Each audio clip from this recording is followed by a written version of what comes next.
this new, I will call it paradigm shift at the Federal Reserve. I would argue it's probably the most impactful FOMC that we've had really since, I don't know. I mean, you have to go back to the Bernanke era. He's opening the door to do what the administration was pounding the table on for the whole last year, which is lower rates. I think it was probably more impactful than anything that happened under Powell. I would agree with everything Joe just said, and I think the tell for everything has been the price action of the dollar since Warsh started speaking. So the markets are taking seriously what's going on. I'm not saying we're starting a massive deflationary bust, but this is what happens. People crowd into the dollar and they sell everything. I'm very much looking forward to seeing how the world changes here. If they all of a sudden completely unexpected came out with a cut, I imagine the market might respond really, really bullish. Can you shock it to the upside? So shocking it to the upside, the most notable example is during COVID.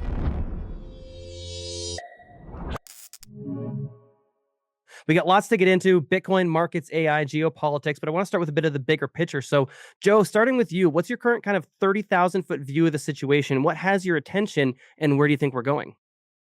Well, the first and foremost, I'm really focused on this new sort of I will call it paradigm shift at the Federal Reserve. I followed very closely the last FOMC. I would argue it's probably the most impactful FOMC that we've had really since, I don't know. I mean, you have to go back to the Bernanke era. I think it was probably more impactful than anything that happened under Powell. This idea that we're going to remove from the marketplace, or at least at this point, telegraph they're going to remove from the marketplace any forward guidance. And we're going to talk less and just act in a very limited fashion, completely rewriting the statement, completely rewriting sort of the normal expectations that we have from the Federal Reserve. That's massive. What I always think about in that situation is, they give forward guidance. They always try to move and jawbone the market for a purpose. The purpose is because in certain circumstances where, either inflation was trickling up or economic growth was going down, they wanted to sort of get ahead of it and telegraph. There's a famous quote that the Fed's most powerful policy tool is to talk, right? The ability to jawbone. So if you're going to say, well, we're not going to jawbone anymore, we're not going to give forward guidance, we're just going to let the market figure it out. There are a lot of situations and circumstances in history where what the market has done is it's thrown a tantrum, and it's like a baby crying. Are you just going to leave the baby there to cry and not go deal with the market? Because if you do that, bad things can happen. They can happen really quickly. So anyway, that's what's got my attention right now, but I'm sure you want to talk about Bitcoin. As we're recording this, I'm just looking at a whole lot of red on my screen. Oh, yeah. Bitcoin's down 5%. After being down 3% yesterday, the Nasdaq's down another 1%, and it looks pretty ugly. And gold, our favorite yellow metal, is now back below $4,000. Silver went below $60, I think, today announced as well, too. Everything, all the sound money camp was just getting hit hard. Before I have Dr. Jeff and HODL jump into, though, Joe, I do want to just quickly tag on to that. Do you have any suspicions or guesses as to why they're dropping forward guidance at the Fed? I think one of the reasons is just a different view of what the Fed's role should be. I think it's interesting. In Bitcoin circles, we talk a lot about Lynn Alden's sort of phrase, the fiscal dominance, right? But the implication behind fiscal dominance, that the Treasury spending is really the primary influence on our economy. What's behind that is really saying the monetary authorities, the Fed, that's sort of like in an indominant role. That's a less impactful role. That's really, you're going to say, we want Treasury to have more of the ability in the executive branch, and we want sort of a Fed that has a diminished role in analyzing all these things. So to me, that's really interesting. Like the idea of, I think, of follow through, which the administration seems to think, listen, you guys take a back seat. We'll lead things over here with Treasury, and you guys follow our lead on whatever we're trying to put forward. That seems to be the cause of all this. It's sort of a reimagination of what it is. And, there are people out there wringing their hands about Fed independence being lost. And, there's plenty of times in American history where I think the Fed is, the central bank as a whole, has been less, quote unquote, independent. I think it's never really purely independent. So I think that little bit of that sky falling sort of rhetoric is probably not called for. But the curious thing to me is, like, again, it's very easy to say you're not going to give forward guidance, you're not going to calm down the markets when everything's going well. It's much harder to do that when things are getting really ugly. That's generally where they have to talk, or they at least have talked in the past. I love it. Dr. Jeff? Yeah, I would agree with everything Joe just said, and I think the tell for everything has been the price action of the dollar since Warsh started speaking it, right? I think when he started, it was below 100, sitting at like 99.60 something. Now it's up to the Dixie is up to 101.63 as we record. That's a big move for the dollar. Like currencies rarely move like that, especially the dollar. So the markets are taking seriously what's going on. This is a typical risk off day where all risk assets are they reach a correlation of one, as we like to say. That this only happens in these kind of deflationary busts. Now this is just a 1 day sample. I'm not saying we're starting a massive deflationary bust, but this is what happens. People crowd into the dollar and they sell everything. They sell their stocks, they sell their Bitcoin, they sell their gold, they sell their silver, they sell everything else. And so we're seeing a lot of that happen right now. So that's very interesting. So I agree with Joe. I'm very much looking forward to seeing how the world changes here. And it's always interesting. Every day there's some new interesting news piece. Um, I also agree that, we've gone from the saying that was popular after the GFC was "Don't fight the Fed." I think that's no longer the case. It's now "Don't fight the fiscal stimulus" or "Don't fight the federal government." And that's just how it is. People are like, well, why isn't Bitcoin going up? Why are, AI stocks going up and Bitcoin's going down, blah, blah, blah.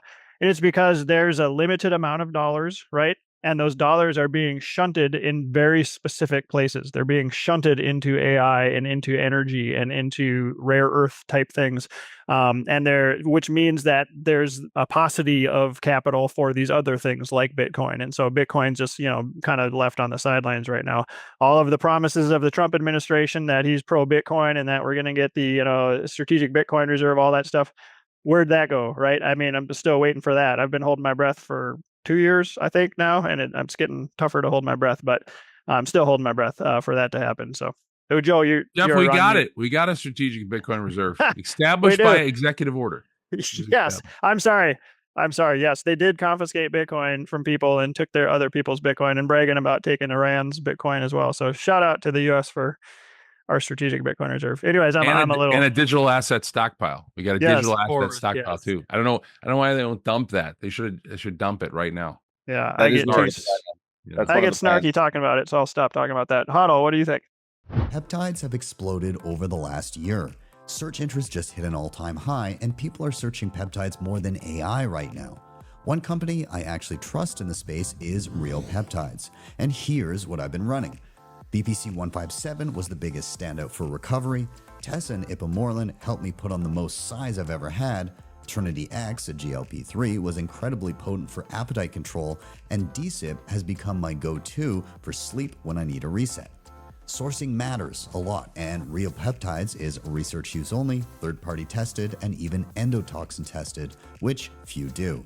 So, hit realpeptides.co or scan the QR code on the screen and use code BTC Sessions for 40% off your first purchase. One company I like pointing people to when they ask about Bitcoin mining is Abundant Mines.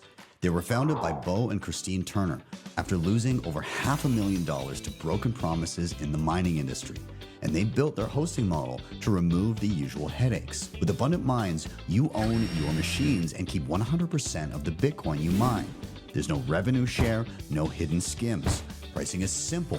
One flat monthly fee covers power, parts, labor, and repairs. They also guarantee uptime. If a machine goes down, their hash rate redirect system routes hash power from their fleet so earnings don't just stop, and every machine is insured at full replacement value. Everything is hosted in the US, powered by Hydro, and mining equipment may qualify for 100% year one bonus depreciation. Learn more at abundantmines.com/sessions. Well, on the digital asset stockpile, that is one of the plans, is to dump it for Bitcoin, hopefully they do that. I think, these guys, Joe's given a very ivory tower. What's the Fed doing? I'll give you a perspective from the ground with the normal people. Shit sucks out here. I'm half as rich as I used to be. Things are painful. Chipotle suddenly seems expensive to me. I used to think it was cheap. It's very expensive now. The other day, they charged me $37 for a burrito bowl. So I'm dying out here. I might have to start eating cat food. The burrito bowl was $37 because I got 6 meats on it. That's why. It's my own behavior. It's a problem. I can admit that. I'm brave enough to admit that. No, one thing I'm curious to ask Joe about is the jawboning, or I think a word the Bitcoin audience is more familiar with, is psyoping. It has been extremely useful for the market. And if there is no forward guidance, how does the market begin to price things in? And if there is, these sort of these shocks to the market coming from the Fed just acting rather than telegraphing, is sort of the theory that you can shock the market upwards? Because when I first hear it at first blush, it sounds like, oh no, they're going to shock it to the downside because the market, it's been so high for so long. Like, how could it be anything other than a shock to the downside at this point? So you're asking now if you think that they could use it to shock the market up? I mean, we've seen I'm plenty. saying, like, what's the rationale here? Is that part of the thinking? I'm just thinking out loud because I can't understand. Well, even quickly, Joe, before you jump in there too, to HODL's point, if they all of a sudden completely unexpected came out with a cut, I imagine the market might respond really, really bullish. But because it's odd. Right? Can you shock it to the upside? Well, sure. I mean, so shocking it to the upside, the most notable example is during COVID, right? When the Fed came out and said it was going to buy, various junk bonds, okay, and ETFs, like that was the bottom before they had purchased anything. Like they just said, this is the plan. And then, off to the races. That was, I think, March, I don't know, Jeff may remember, March 15th or whatever it was in 2020. That was like the telegraph. So like when they announced something, that's the impetus behind it. It's not actually the change of policy. The Powell pivot, right? That came without actually a change in policy. The policy was then coming in the subsequent meetings. And the same is true here. When Jerome Powell said there was a long way to go before we were talking about rate hikes and rolling off the balance sheet and these things, those were comments made well in advance of the actual policy change. So, the market is always forward looking. So that's why, generally what they do is they everybody knows that it's going to be a cut or a pause or a hike. It's very rare that you get a surprise, right?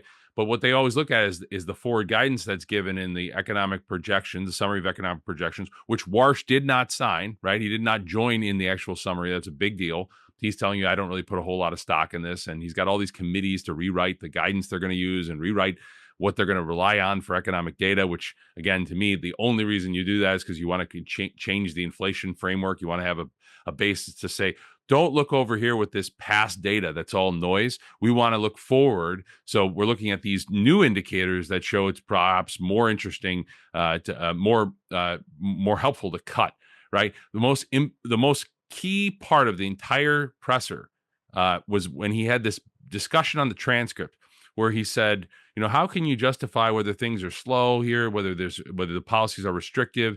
He said, I think it's somewhat restrictive on balance. You can look at things like real estate to show that it's restrictive. But then when he said, beyond that, he said, look, when you talk about a 2% target, which we will maintain that 2% target, he said, I focus on the left of the decimal point rather than the right of the decimal point, right? And then he said, the left of the decimal point is the number 2.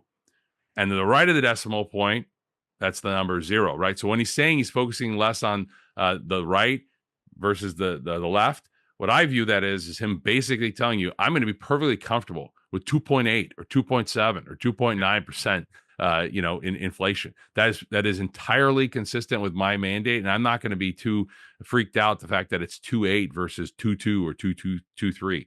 He's opening the door to do what the administration was pounding the table on for the whole last year, which is lower rates. And you see a little bit of evidence of that today. Look, I see the 10-year's down pretty big. It's down almost 10 bips. It's a strong move. HODL, I'd be curious your response to that before going to Dr. Jeff. And I also want to throw in there, because I'm curious, from the boots on the ground view, you and I were talking a little bit about playing with AI before hitting record here. And I'm curious your thoughts on SpaceX kind of round tripping the IPO launch there and going back to where they started. I think that was expected. I mean, I personally didn't trade the SpaceX IPO launch. I think if you've been looking at the way IPOs have been moving for the last, I don't know, 6, 7, 8, 9, 10 years, is that these valuations are so high that you can't, it's hard to view it as anything other than a liquidity event for insiders.